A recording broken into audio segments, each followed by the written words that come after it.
Hello বন্ধুরা, আজ আমি আপনাদের সামনে নিয়ে আসলাম চিড়ির পোলোয়া। এটা খেতেও খুবই মজা। প্রথমে আমি এখানে 250 গ্রাম চিড়ি নিয়ে নিয়েছি এবং এগুলো ভালোভাবে শুকিয়ে নিয়েছি যাতে এগুলো ভেঙে না যায়।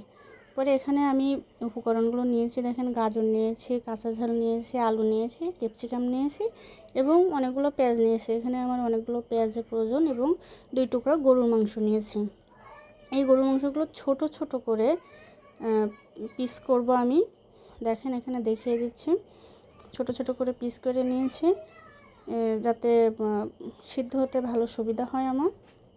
এখানে এগুলো লবণ এবং হলুদ দিয়ে সিদ্ধ করে নেব আগে থেকে। তারপরে আমি ছোট ছোট করে সবজিগুলোকে কেটে নেব। এখন চুলার উপরে কড়াই বসিয়ে দেব এবং তেল গরম হওয়ার জন্য অপেক্ষা করব। তেল ভালোভাবে গরম করে এখানে আমি পেঁয়াজ ভাজার জন্য পেঁয়াজ দিয়ে নেব।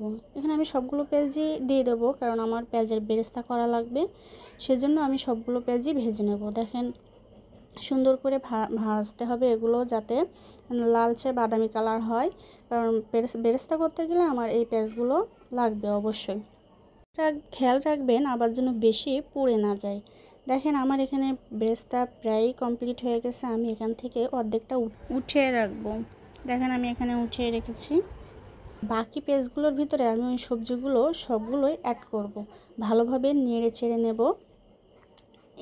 এখানে সব সবজিগুলোই ভালোভাবে দেওয়ার কারণ হলো এই সবজিগুলো আমি এই তেলের ভিতরেই ভাজবো, ভেজে সিদ্ধ করে নেব যাতে সব কিছুই সিদ্ধ হয়ে যায়। এখানে আমি লবণ অ্যাড করব। দেখেন লবণ অ্যাড করার পরে আমি এটাকে ভালোভাবে নেড়ে চেড়ে নিয়েছি। তারপর আদা 1 চামচ এবং রসুন 1 চামচ দিয়ে দেব।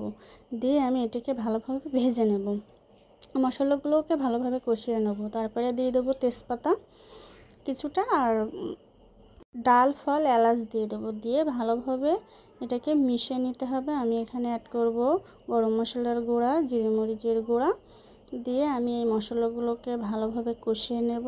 দেখেন আমি কিভাবে কষিয়ে নিচ্ছি, আপনারাও সেভাবে কষিয়ে নেবেন। এখানে আমি স্বাদ বাড়ানোর জন্য কিছুটা পরিমাণে চিনি দিয়ে নিছি। এটা অনেক স্বাদ বাড়িয়ে দেয় চিনি, এটা খেতেও অনেক মজা লাগবে। আমি এখানে অ্যাড করব দুধ। আমার এখানে গরুর দুধ দিয়ে 1 কাপের মতো দুধ দিয়েছি আমি এখানে, কোনো সমস্যা নেই। এবার এটাকে ভালোভাবে কষিয়ে নেব। দেখেন আপনারা তো দেখতেই পাচ্ছেন কালারটাও অনেক সুন্দর হয়েছে। এবার আমি আগে থেকে চিড়িগুলো ধুয়ে রেখেছি। এই চিড়িগুলো ভালোভাবে ধুতে হবে, কারণ এতে অনেক ময়লা থাকে। আমি 2 বার ধুয়েছি, তবে ভিজিয়ে রাখা যাবে না। এবার এগুলো আমি এই পানিতে অ্যাড করব। আবার বেশি পরিমাণে পানি হওয়া যাবে না, অল্প পরিমাণে পানি দেবেন, কারণ চিড়িগুলো তো এমনিতে নরম হয়ে যায়, নরম হওয়া যাবে না। অল্প পানি রেখে আমি চিড়িগুলোকে অ্যাড করব। এগুলো ভালোভাবে নাড়াচাড়া দিতে হবে, দিয়ে মশলাগুলো এর সাথে মিশাবো। দেখেন আমি কিভাবে মিশাচ্ছি, কারণ বেশি নাড়াচাড়া দিলে চিড়িগুলো আসলেই নরম হয়ে যাবে। যেহেতু আমি ধুইছি পানি দিয়ে, সেহেতু বেশি নাড়াচাড়া করা যাবে না, অল্প নাড়াচাড়া দিয়েই এই মশলাকে মিশিয়ে নিতে হবে। দেখেন আমি চুলার আঁচ কম রেখেই এগুলোকে ভালোভাবে নাড়াচাড়া দিয়ে নিচ্ছি যাতে চিড়াগুলো ভেঙে না যায়। এখন আমার রান্না প্রায় শেষের পথে এবং ঘ্রাণও ভালোই বের হচ্ছে।